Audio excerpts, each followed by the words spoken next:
ఆ సంఘటన జరిగింది 10 ఏప్రిల్ 1912. ఆర్ఎంఎస్ టైటానిక్ ఆ కాలంలోనే ప్రపంచంలోనే అత్యంత పెద్దదైన మరియు విశాలవంతమైన ఓడ దాని మొదటి ప్రయాణాన్ని స్టార్ట్ చేసింది.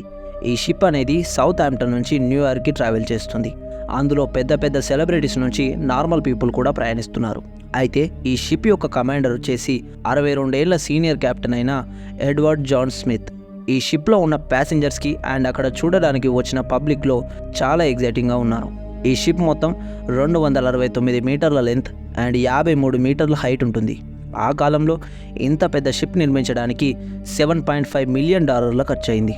అంటే ఈ రోజుల్లో అది $400 మిలియన్ సమానం. అంతేకాదు ఈ షిప్లో ప్రొవైడ్ చేసిన ఫెసిలిటీస్కి 5 స్టార్ హోటల్ కూడా పనికిరాదు. అందులో stained glass windows, ornate wood panelling, 2 పెద్ద స్టేర్ కేసెస్, ఒక heated swimming pool, Turkish bath, ఒక జిమ్, ఇంకెన్నో ఫెసిలిటీస్ ఉన్నాయి. ఇంకా సేఫ్టీ గురించి మాట్లాడితే ఈ షిప్ అనేది అన్సింకబుల్, అంటే ఎప్పటికీ మునిగిపోదు అన్నారు. వైట్ స్టార్ లైన్ అనే కంపెనీ ఈ షిప్ని నిర్మించింది. ఈ కంపెనీ యొక్క వైస్ ప్రెసిడెంట్ ఫ్రాంక్లిన్ ఎంత కాన్ఫిడెంట్ అంటే ఈ షిప్ అనేది అస్సలు మునిగిపోదని పబ్లిక్లో ఓపెన్గా చెప్పేశాడు. కానీ ఈ జర్నీ స్టార్ట్ అయిన 2 రోజుల తర్వాత 12 ఏప్రిల్ 1912 టైటానిక్కి ఫస్ట్ సారి ఐస్ వార్నింగ్స్ మొదలయ్యాయి. ఈ షిప్ అమెరికా చేరుకోవాలంటే ముందుగా అట్లాంటిక్ మహాసముద్రంలో ఉన్న పెద్ద మంచు కొండల్ని దాటాల్సి ఉంటుంది. ఇవి ఈ షిప్కి ఎంతో ప్రమాదం కలిగిస్తాయి. వచ్చే వార్నింగ్స్ ఏమీ తీసి పారాల్సినవి కాదు. ఎందుకంటే సముద్రంలో వెళ్లే పడవలు వాటి చుట్టుపక్కన ఉన్న షిప్స్తో రేడియో ట్రాన్స్మిషన్ ద్వారా మీరు వెళ్లే దారిలో మంచు కొండలున్నాయి, చూసి వెళ్ళండి అని చెప్తూ ఉంటారు. ఈ వార్నింగ్స్ వచ్చిన తర్వాత ఈ టైటానిక్ షిప్ 2 సార్లు ప్రమాదం నుంచి తప్పించుకుంది. కానీ దాని స్పీడ్ని ఏమాత్రం తగ్గించలేదు. 21.5 knots అంటే 40 km/hతో సమానం. అంతే స్పీడ్తో ఈ షిప్ ముందుకెళ్లసాగింది. 2 రోజుల తర్వాత 14 ఏప్రిల్ 1912 7 సార్లు కంటిన్యూస్గా వార్నింగ్స్ వచ్చాయి, మీరు వెళ్లే దారిలో మంచు కొండలున్నాయి, చూసి వెళ్ళండి అని. కానీ కెప్టెన్ ఎడ్వర్డ్ స్మిత్ అతని క్రూ మెంబర్స్ ఈ వార్నింగ్స్ని పట్టించుకోలేదు. అదే స్పీడ్లో టైటానిక్ ముందుకు పోనిచ్చారు. మెల్లమెల్లగా సూర్యాస్తమయ్యింది, చీకటి పడింది, టెంపరేచర్ -డిగ్రీలో పడిపోయింది. ఇక్కడ బ్యాడ్ న్యూస్ ఏంటంటే ఆ 14th ఏప్రిల్ రాత్రి చంద్రుడు బయటికి రాలేదు. అంటే అమావాస్య రోజు అన్నమాట. మూన్ లైట్ లేనందువలన అంతా చీకటిగా ఉంది. ఈ షిప్ యొక్క ముందు భాగంలో క్రౌస్ నెస్ట్ అనే ప్లేస్ ఉంటుంది. అది షిప్ కన్నా కొద్దిగా ఎత్తులో ఉంటుంది. అంత గడ్డ కట్టించే చలిలో కూడా అక్కడ కూర్చొని ముందు ఏముందో కెప్టెన్కి ఇన్ఫార్మ్ చేస్తూ ఉండాలి. రాత్రి 11:39 ఫ్రెడరిక్ ఫ్లీట్ అనే అతను క్రౌస్ నెస్ట్లో కూర్చున్నాడు. అతను సడన్గా ఒక పెద్ద మంచు పర్వతాన్ని చూస్తాడు. వెంటనే కింద ఉన్న వాళ్ళను అప్రమత్తం చేసేలా 3 సార్లు బెల్ని గట్టిగా కొడతాడు. వెంటనే ఫోన్ తీసి ఆఫీసర్స్కి కాల్ చేస్తాడు. మన ముందు ఒక పెద్ద మంచు పర్వతం ఉంది, తొందరగా షిప్ని తిప్పండి అని. ఈ విషయం విన్న విలియం ఇంజన్ రూమ్కి సిగ్నల్స్ ఇస్తాడు, వెంటనే షిప్ని లెఫ్ట్కి తిప్పండి అని. కానీ అప్పటికే చాలా ఆలస్యం అయిపోయింది. కేవలం కొన్ని నిమిషాల తర్వాతే 11:40 ఈ టైటానిక్ షిప్ వెళ్ళి ఒక పెద్ద మంచు పర్వతాన్ని బలంగా ఢీకొట్టింది. అయితే ఈ మంచు పర్వతం ఏమీ చిన్నది కాదు, ఒక ఫుట్బాల్ కోర్ట్ అంత లెంత్ ఉంటుంది అండ్ 1.5 మిలియన్ టన్నుల బరువు ఉంటుందని అంచనా. ఈ టైటానిక్ మంచు పర్వతానికి రైట్ సైడ్లో ఢీకొట్టింది. దానివల్ల ఒక పెద్ద డెంట్ ఏర్పడింది. ఈ ఇన్సిడెంట్ జరిగిన కొద్ది సెకండ్స్లోనే షిప్ కెప్టెన్ ఎంతవరకు డ్యామేజ్ అయ్యిందో చూడడానికి వెళ్తాడు. దాన్ని చూసిన తర్వాత వాళ్ళు రియలైజ్ అయ్యింది ఏంటంటే ఈ షిప్ అనేది మునిగిపోతుందని. దాన్ని చూసి వాళ్ళంతా పూర్తిగా షాక్ అయిపోతారు. వీడియో స్టార్టింగ్లో ఈ షిప్ అనేది అస్సలు మునిగిపోదన్నారు, ఎందుకంటే ఇందులో సేఫ్టీ ఫీచర్స్ సూపర్గా ఉన్నాయి. అందులో 2 మెయిన్ ఫీచర్స్ ఏంటంటే, ఫస్ట్ది దీనికి డబుల్ బాటమ్ హల్ ఉంటుంది. అంటే షిప్ కింద భాగంలో 2 లేయర్స్ ఉంటాయి. అందులో ఒకదానికి డ్యామేజ్ అయినా సరే మరొకటి కాపాడుతూ ఉంటుంది.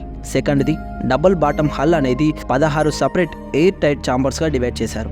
ఆ 16 ఛాంబర్లలో 4 ఛాంబర్లు చెడిపోయినా సరే షిప్ తేలుతూనే ఉంటుంది. కానీ మంచు పర్వతంతో ఈ ఇంపాక్ట్ అనేది షిప్ యొక్క సైడ్లో జరిగింది కాబట్టి కింద ఉన్న డబుల్ బాటమ్ హల్ వల్ల ప్రయోజనం లేదు. సైడ్లో సింగిల్ లేయర్ మాత్రమే ఉంటుంది. ఆ సైడ్కు జరిగిన ఇంపాక్ట్ అనేది 6 ఛాంబర్ల వరకు డ్యామేజ్ కలిగించింది. లిమిట్ 4 ఛాంబర్లు మాత్రమే, కానీ 6 ఛాంబర్ల వరకు నీరు వచ్చేసింది. సో ఈ షిప్ మునిగిపోవడం నుంచి ఎవ్వరూ కాపాడలేరు. 20 నిమిషాల తర్వాత రాత్రి 12 గంటలకు కెప్టెన్ స్మిత్ అతని క్రూ మెంబర్స్కి రేడియో ద్వారా ఒక డిస్ట్రెస్ కాల్ని పంపించమని ఆదేశాలిస్తాడు. అక్కడ చుట్టుపక్కన ఉన్న షిప్స్ ఈ సిగ్నల్స్ని పట్టుకొని మనల్ని కాపాడడానికి వస్తారేమో అన్న ఆశతో. Senior radio operator Jack Phillips మన స్టోరీలో హీరో అని చెప్పొచ్చు. అతను ఆపకుండా ఒకటి తర్వాత ఒకటి కంటిన్యూస్గా డిస్ట్రెస్ సిగ్నల్స్ని పంపిస్తూనే ఉన్నాడు, కానీ ఎలాంటి రెస్పాన్స్ ఉండదు. 20 నిమిషాల తర్వాత రాత్రి 12:20 ఒక షిప్ ఈ సిగ్నల్స్ని క్యాచ్ చేసింది. అదే ఆర్ఎంఎస్ కార్పేథియా. ఈ షిప్ టైటానిక్కి కొద్దిగా దగ్గరలోనే ఉంది. రేడియో ద్వారా టైటానిక్ ఆపరేటర్తో మాట్లాడి చలో షిప్ని తిప్పండి, మనం కాపాడడానికి వెళ్దామని డిసైడ్ అయ్యారు. కానీ ఇక్కడ ప్రాబ్లం ఏంటంటే ఈ 2 షిప్స్ మధ్య డిస్టెన్స్ 107 కిలోమీటర్లు. మనం ఫుల్ స్పీడ్తో వెళ్ళినా సరే ఈ టైటానిక్ దగ్గరికి చేరుకునేసరికి 3 గంటల సమయం పడుతుంది. ఈ 3 గంటల టైంలో టైటానిక్ మునిగిపోకుండా ఉంటుందా? అయితే టైటానిక్ షిప్లో ఉన్న మిగతా క్రూ మెంబర్స్ వాళ్ళని ఎవరైనా కాపాడుతారేమో ఆశతో ఆకాశంలో రాకెట్స్ అండ్ ఫ్లేర్స్ని కాలుస్తూనే ఉన్నారు. కానీ అనుకోకుండా ఆర్ఎంఎస్ స్కార్పేతియా తప్ప మరో షిప్ నుంచి ఎలాంటి రెస్పాన్స్ ఉండదు. కొద్దిసేపటి తర్వాత కెప్టెన్ స్మిత్ షిప్లో ఉన్న లైఫ్ బోట్స్ సహాయంతో ప్యాసింజర్స్ని కాపాడాలని ఆదేశాలు ఇస్తాడు. ప్రోటోకాల్ ప్రకారం లైఫ్ బోట్లో వెళ్లేందుకు ముందుగా ఉమెన్స్ అండ్ చిల్డ్రన్స్కి ఫస్ట్ ప్రిఫరెన్స్ ఇచ్చారు. కానీ కొంతమంది ప్యాసింజర్స్ అస్సలు భయపడడం లేదు. ఎందుకంటే కంపెనీ వాళ్ళు ఒకవేళ మనం మంచు పర్వతాన్ని ఢీకొట్టినా సరే ఈ షిప్ అనేది అస్సలు మునిగిపోదని చెప్పారు. అందుకే ఈ కారణం వల్లే ఫస్ట్ లైఫ్ బోట్లో 65 మంది వెళ్లాల్సిన దాంట్లో కేవలం 28 మంది ప్యాసింజర్స్ మాత్రమే వెళ్తారు. టైం గడుస్తున్న కొద్దీ టైటానిక్ షిప్లో నీళ్లు నిండుతూ వచ్చాయి. అర్ధరాత్రి 1 గంటకు షిప్లో ఉన్న అన్ని కంపార్ట్మెంట్లలో నీరు నిండిపోయింది. షిప్ ముందు భాగం మొత్తం నీటిలో మునిగిపోయింది. దానివల్ల షిప్ వెనక సైడ్ మొత్తం గాల్లో లేచింది. ఇప్పుడు లైఫ్ బోట్లో ఎక్కేందుకు ప్యాసింజర్స్ ఒకరినొకరు గొడవ పడుతూ ఉన్నారు. ఇక్కడ ప్రాబ్లం ఏంటంటే కేవలం 20 లైఫ్ బోట్లు మాత్రమే ఉన్నాయి. వాటిలో మహా అంటే 1200 మంది వెళ్తారు. కానీ షిప్లో ఇంకా 2200 మంది ప్యాసింజర్స్ మిగిలే ఉన్నారు.